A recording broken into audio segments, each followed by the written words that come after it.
तलाकशुदा पत्नी बनी मां। जिस हॉस्पिटल में पति डॉक्टर था, उसी हॉस्पिटल में तलाकशुदा पत्नी डिलीवरी कराने के लिए आ जाती है। फिर उसके बाद कुछ ऐसा होता है कि किसी ने कल्पना भी नहीं की थी। आइए जानते हैं कहानी को विस्तार के साथ। दोस्तों, बिहार में एक जगदीश नाम का व्यक्ति रहा करता है। जगदीश पास अच्छी खासी जमीन जायदाद है, काफी रुपया पैसा है और अभी कुछ दिनों पहले उनकी पत्नी की मौत हो गई थी। अब पास पड़ोस वाले उसके यार दोस्त रिश्तेदार उससे कहने लगते हैं कि भाई तुम ऐसा करी, तुम दूसरी शादी कर लो, क्योंकि अभी तुम्हारी पूरी उम्र पड़ी हुई है और तुम्हें दूसरी शादी कर लेनी चाहिए। लेकिन जगदीश अपनी बच्ची की तरफ देखता है जिसकी उम्र महज 6 साल थी। वह सोचता है कि अगर मैंने दूसरी शादी कर ली तो मेरी बच्ची का क्या होगा। तो जगदीश दूसरी शादी से साफ साफ मना कर देता है। कहता है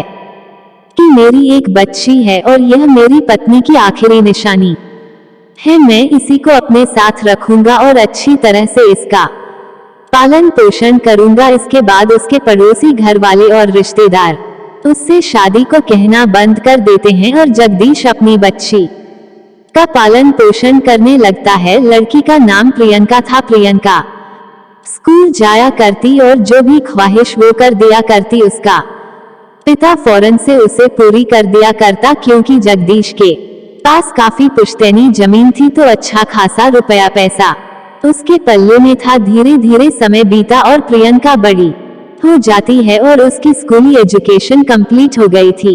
इसके बाद वो कॉलेज में एडमिशन ले लेती है तो उसकी इच्छाएं और भी ज्यादा बढ़ने लगती हैं। अब वो कॉलेज जाते समय अपने पिता से काफी ज्यादा पैसे लेकर जाने लगी और कॉलेज में वो अलग तरह की जिंदगी जीने लगती है। यानी कि जैसे एक स्टूडेंट लाइफ जिया करता है वैसे वो जिंदगी नहीं जिया करती थी।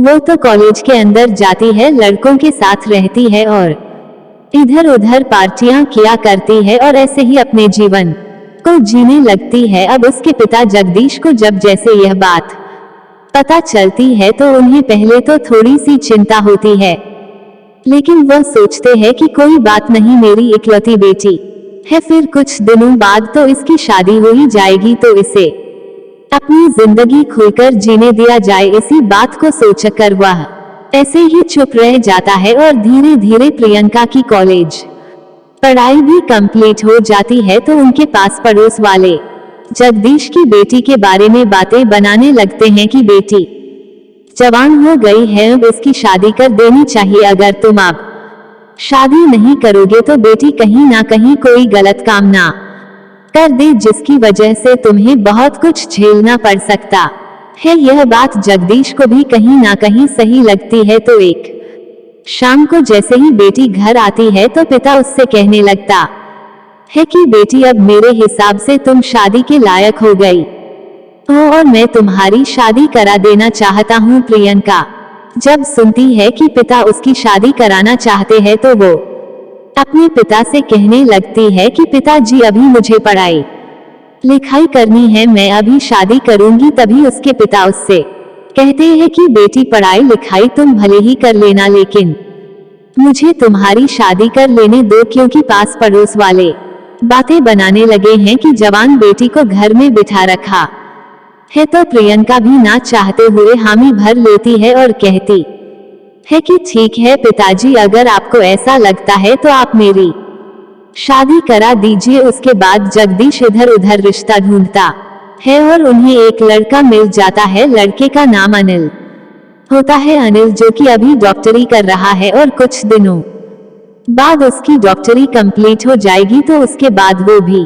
अच्छा खासा रुपया पैसा कमाएगा। अनिल के माता पिता खेती बाड़ी किया करते हैं और अपने बच्चे की पढ़ाई लिखाई को करवा रहे हैं। ज्यादा बड़े पैसे वाले तो वो नहीं है, लेकिन इतना पैसा उनके पिता कमा लिया करते हैं कि उनके बच्चे की पढ़ाई अच्छी तरह से हो रही है। इसी वजह से जगदीश अपनी बेटी की शादी अनिल से कराने के लिए तैयार हो जाते हैं और अनिल के घर वालों से अनिल और अपनी बेटी की शादी कराने के लिए बातें करने लगते हैं। बातें तय हो जाती है और एक निश्चित मुहूर्त निकालकर अनिल और प्रियंका दोनों की शादी करा दी जाती है। अनिल और प्रियंका की शादी हो गई थी और प्रियंका अनिल के घर पहुंच जाती है। वहां जाने के बाद स्टार्टिंग में 2-3 महीने तक तो सब कुछ ठीक रहता है, लेकिन धीरे धीरे प्रियंका वहां पर भी इसी तरह से रहने लगती है जैसे वह अपने मायके में रहा करती थी। अब इस बात को देखकर प्रियंका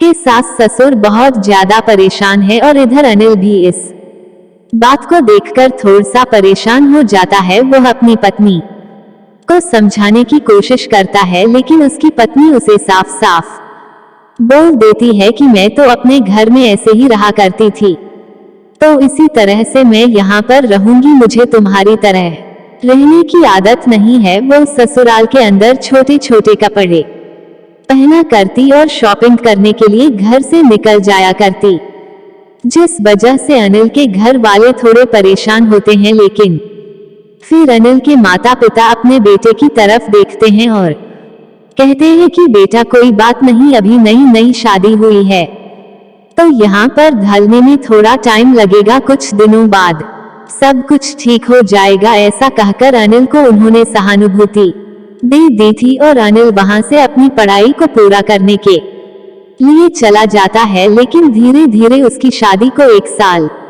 बीत गया था और अभी तक भी प्रियंका का रवैया ऐसा ही रहता है। वह बिल्कुल भी इस बात से कॉम्प्रोमाइज नहीं करती है।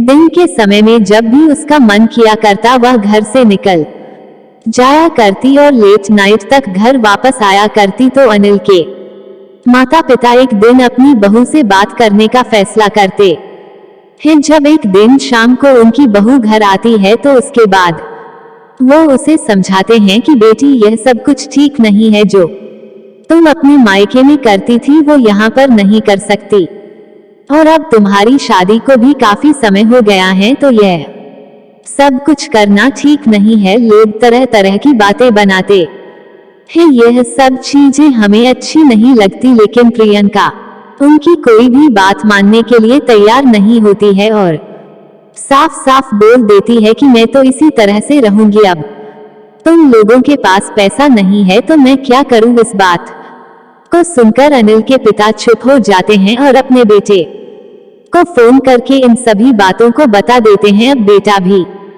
हैरान होता है और वहां से सीधा अपने घर आ जाता है। आकर मामले को समझने की कोशिश करता है, प्रियंका से बात करने लगता है। कहता है कि प्रियंका यह सब जो तुम कर रही हो वो बिल्कुल भी ठीक नहीं है, तुम्हें ऐसा नहीं करना चाहिए।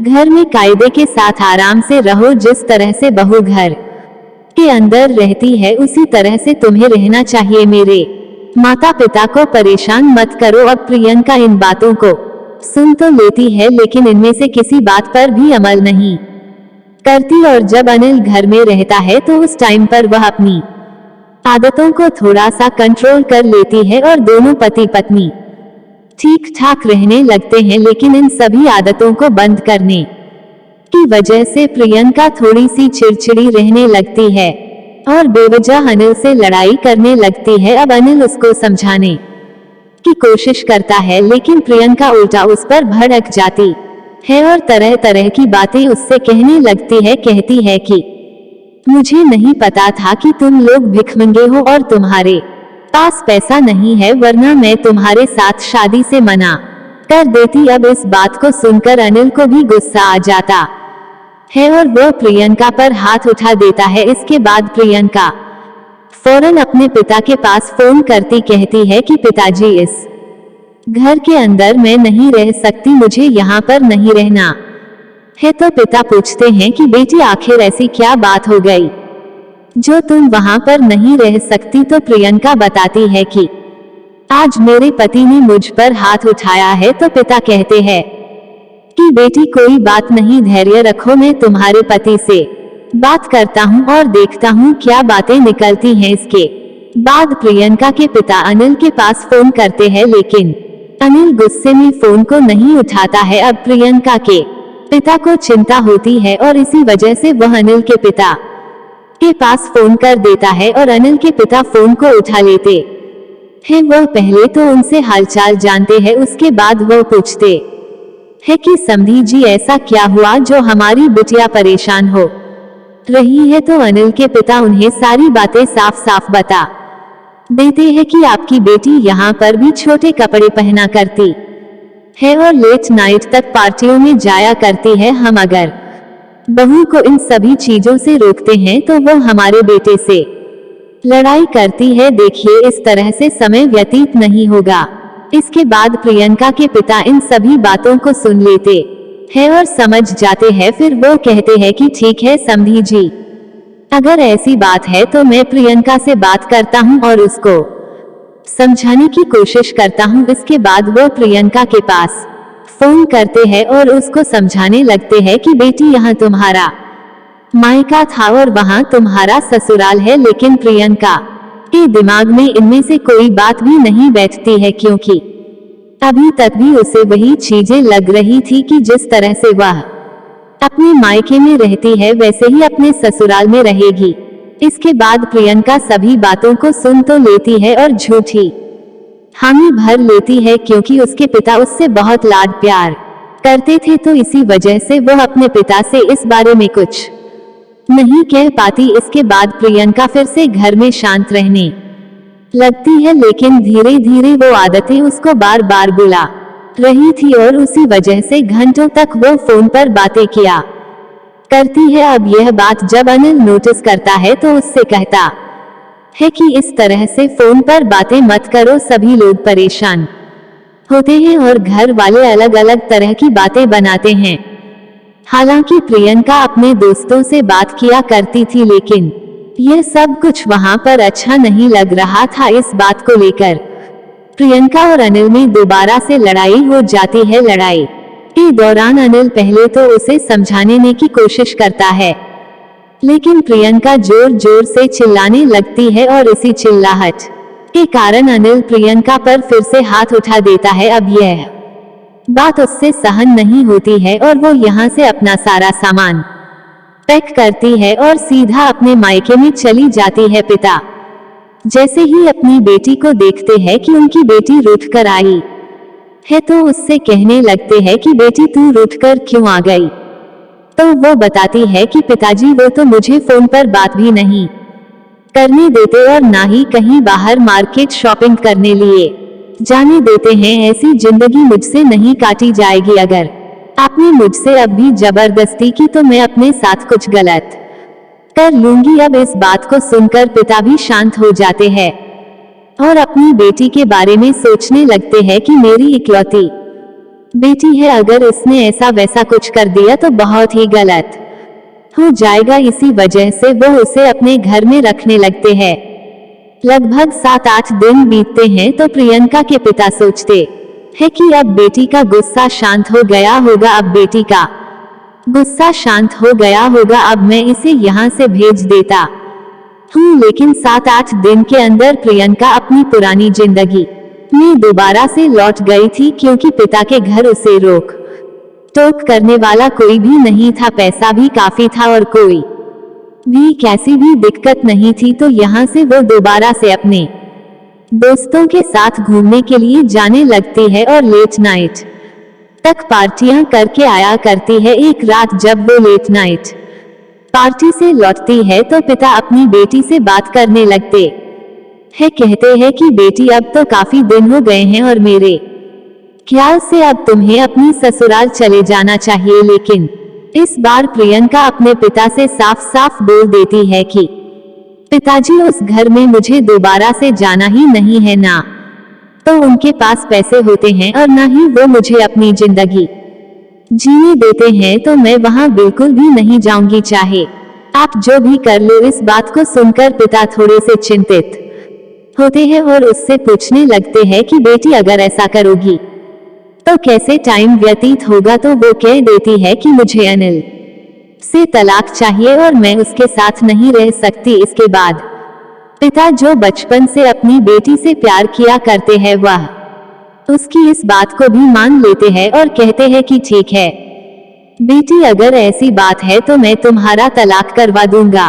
उसके पिता दूसरे दिन अनिल को फोन करते हैं और इन सभी बातों के बारे में बता देते हैं। अब अनिल भी काफी ज्यादा परेशान था प्रियंका की इन हरकतों से और इसी वजह से वह भी तलाक के लिए राजी हो जाता है और कह देता है कि ठीक है बाबू जी, अगर ऐसी बात है तो आप हम दोनों को अलग अलग करवा दीजिए, मुझे भी कोई आपत्ति नहीं है। अब दोनों तरफ के पक्ष मान जाते हैं और इसी वजह से उनका एक पंचायती फैसला होता है और दोनों को अलग अलग कर दिया जाता है। अलग होने के बाद अनिल अपनी डॉक्टरी पर गौर देता है, इधर प्रियंका दोबारा से अपनी उसी लाइफ में व्यस्त हो जाती है और पिता दोबारा से अपनी बेटी की चिंता करने लगते हैं और सोचते हैं कि इसका क्या होगा। लेकिन धीरे धीरे जैसे ही उसको अलग हुए 6 महीने बीतते हैं तो अचानक से प्रियंका का पेट फूलने लगता है और उसे पता चलता है कि वो प्रेग्नेंट है। अब यह बात जब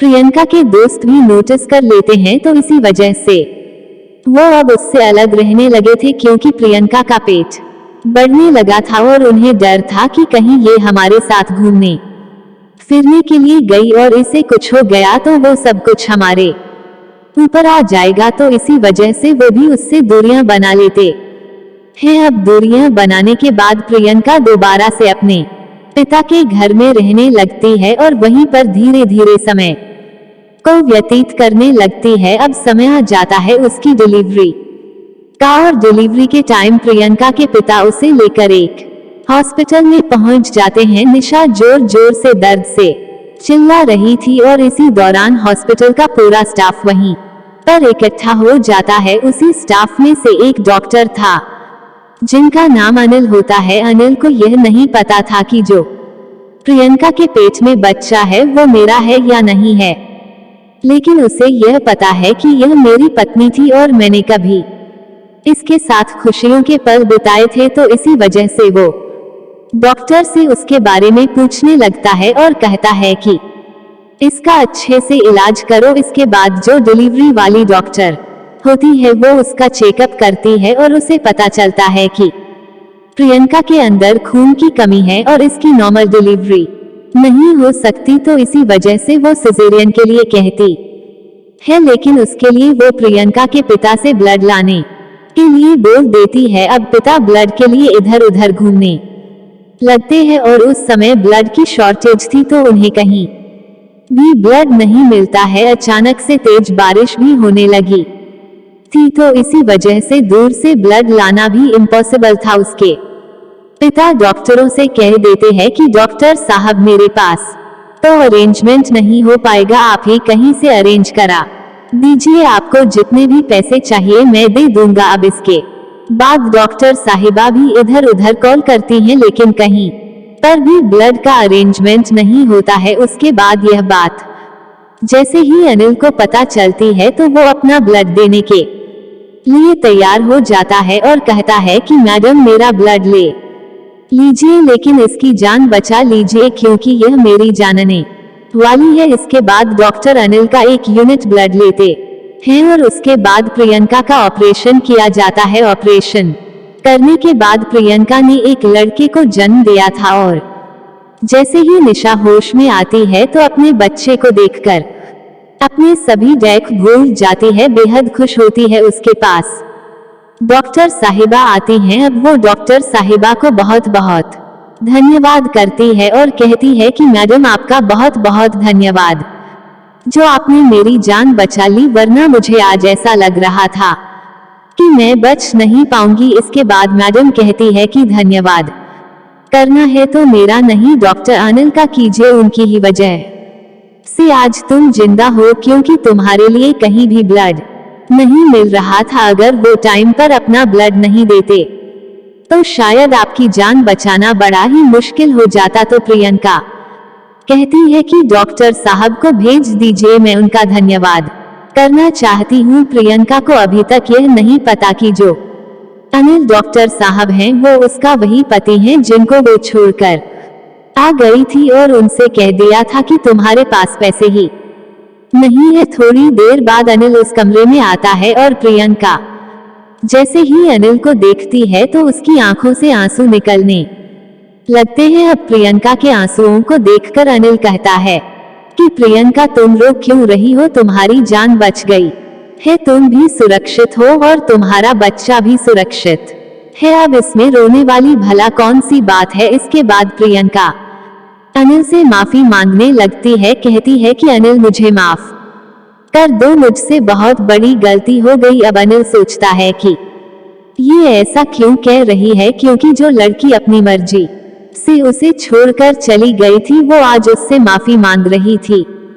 तो उससे पूछने लगता है कि प्रियंका ऐसा क्या हुआ जो तुम इस तरह से मुझसे माफी मांग रही हो। वो बताती है कि देखो, जो ये बच्चा है ये तुम्हारा ही बच्चा है और तुमसे अलग होने के बाद मैंने दोस्तों के साथ घूम फिर कर भी देख लिया, लेकिन जब हमारा बुरा वक्त होता है तो उस समय कोई साथ नहीं देता। क्योंकि 3 महीने लगातार प्रियंका घर के अंदर रही थी और घर के अंदर रहने के बाद उसे पता चल गया था कि फैमिली एक अलग चीज होती है और दोस्ती एक अलग चीज होती है। इस बात को सोचकर डिलीवरी से पहले ही उसका मन बन गया था कि वो अनिल से बात करेगी, लेकिन डिलीवरी के दौरान जब अनिल ने अपना ब्लड देकर उसकी जान बचाई है तो एकदम से उसे इन सभी बातों पर बहुत ही ज्यादा शर्म महसूस होती है और वो अनिल के सामने फूट फूट कर रोने लगती है। कहती है कि अनिल मुझे माफ कर दो, मैं दोबारा से तुम्हारे साथ रहना चाहती हूँ और अब तुम मुझे जिस तरह से रखोगे मैं उसी तरह से रह लूंगी, कोई भी कमी तुम्हारे परिवार में नहीं निकालूंगी। अनिल उससे कहता है कि नहीं प्रियंका, तुम हमारे यहाँ पर एडजस्ट नहीं हो पाओगी, क्योंकि हमारे पास ज्यादा पैसे नहीं है, हम लोग तो गरीब लोग हैं और भिखमंगे हैं, तो हम तुम्हारे खर्चे नहीं उठा सकते। लेकिन प्रियंका फूट फूट कर रोने लगती है और रोते हुए कहती है कि अनिल, तुम्हें तुम्हारे बच्चे की कसम है, अगर तुमने मुझे नहीं अपनाया। इसके बाद अनिल अपने बच्चे की तरफ देखता है और उसे अपने बच्चे का ख्याल आता है। वो सोचता है कि अगर मैंने इससे शादी नहीं की, इसने किसी और से शादी कर ली तो इस बच्चे का क्या होगा। वो प्रियंका से कह देता है कि ठीक है प्रियंका, अगर ऐसी बात है तो मैं तुमसे दोबारा शादी कर लूंगा और हम दोनों एक साथ रहने लगेंगे, लेकिन इसके लिए तुम्हारे पिता को मेरे पिता से बात करनी होगी, अपने घर वालों को मैं मनाने वाला नहीं हूँ। इस बात को सुनकर प्रियंका के चेहरे पर हंसी आ जाती है। वो कहती है कि कोई बात नहीं, मैं अपने पिता को आपके पिता के पास भेज दूंगी और वो अच्छी तरह से उनसे बात कर लेंगे, फिर हम दोनों एक साथ रहने लगेंगे। अब जैसे ही प्रियंका थोड़ी सी ठीक होती है तो अपने पिता से इस बात को बता देती है। कहती है कि पापा, मैं दोबारा से अनिल के साथ रहना चाहती हूँ। इस बात को सुनकर पिता एकदम से खुश हो जाते हैं, क्योंकि अनिल को हॉस्पिटल में देखने के बाद वो भी यही बात सोच रहे थे। अब प्रियंका के पिता सीधा अनिल के पिता के पास पहुंच जाते हैं और दोबारा से दोनों बच्चों का घर बसाने की बातें करने लगते हैं। अब अनिल के माता पिता पहले तो मना करते हैं, लेकिन तभी वहां पर अनिल आता है और अपने माता पिता को पूरी कहानी बता देता है। कहता है कि प्रियंका से मैंने अच्छी तरह से बात कर ली है और कोई भी दिक्कत नहीं है, आप उसे हमारे साथ रहने के लिए कह दो, अब वो अच्छी तरह से अपने जीवन को व्यतीत करेगी। इसके बाद अनिल के माता पिता भी इस बात के लिए राजी हो जाते हैं और प्रियंका दोबारा से अनिल के घर में आ जाती है। पुरानी बातों को सोच कर प्रियंका कभी कभी अपने आप को शर्मिंदा महसूस किया करती है, लेकिन अनिल उसे समझा देता है। कहता है कि कोई